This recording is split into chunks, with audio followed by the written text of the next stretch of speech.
Binalot ng naglalagablab na apoy at makapal na usok ang bahagi na to ng Barangay Catmon, Malabon kahapon.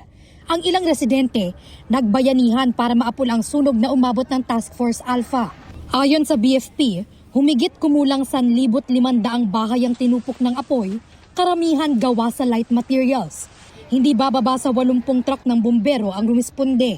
Ang hindrance natin is maliliit yung Eskinita, access road going to dun sa nasusunog, and then dikit-dikit din kasi yung mga bahay, and then yung mga tao habang i-evacuate na, hindi kayo makapasok agad-agaran dahil sa mga gamit nila.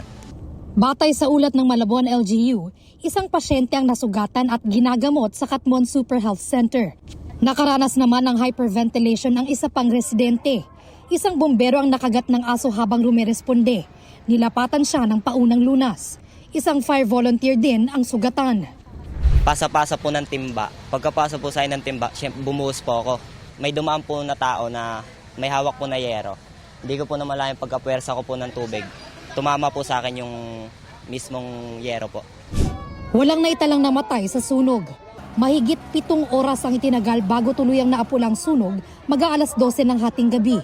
Ayon sa Social Welfare and Development Department ng Malabon, hindi bababa sa 542 pamilya o mahigit 2,400 individual ang apektado. Ang ilan sa kanila, pansamantalang nanunuluyan sa mga evacuation center sa lungsod. Sobrang lala, malalang malala eh. Putok na lahat eh. So ang talaga naging thinking ko na nga lang, bit-bit ko sila, ganyan. Takbo na kami kahit saan kami makapunta, basta makalayo lang. Natakot din ako yun. Parang umaano yung utak ko. Nagbablangko. Hindi ko malaman kung saan kami tatakbo eh. Ubus lahat. Para kami mga pulubi. Pero may iba naman na sa tabing kalsada muna nagpalipas ng gabi.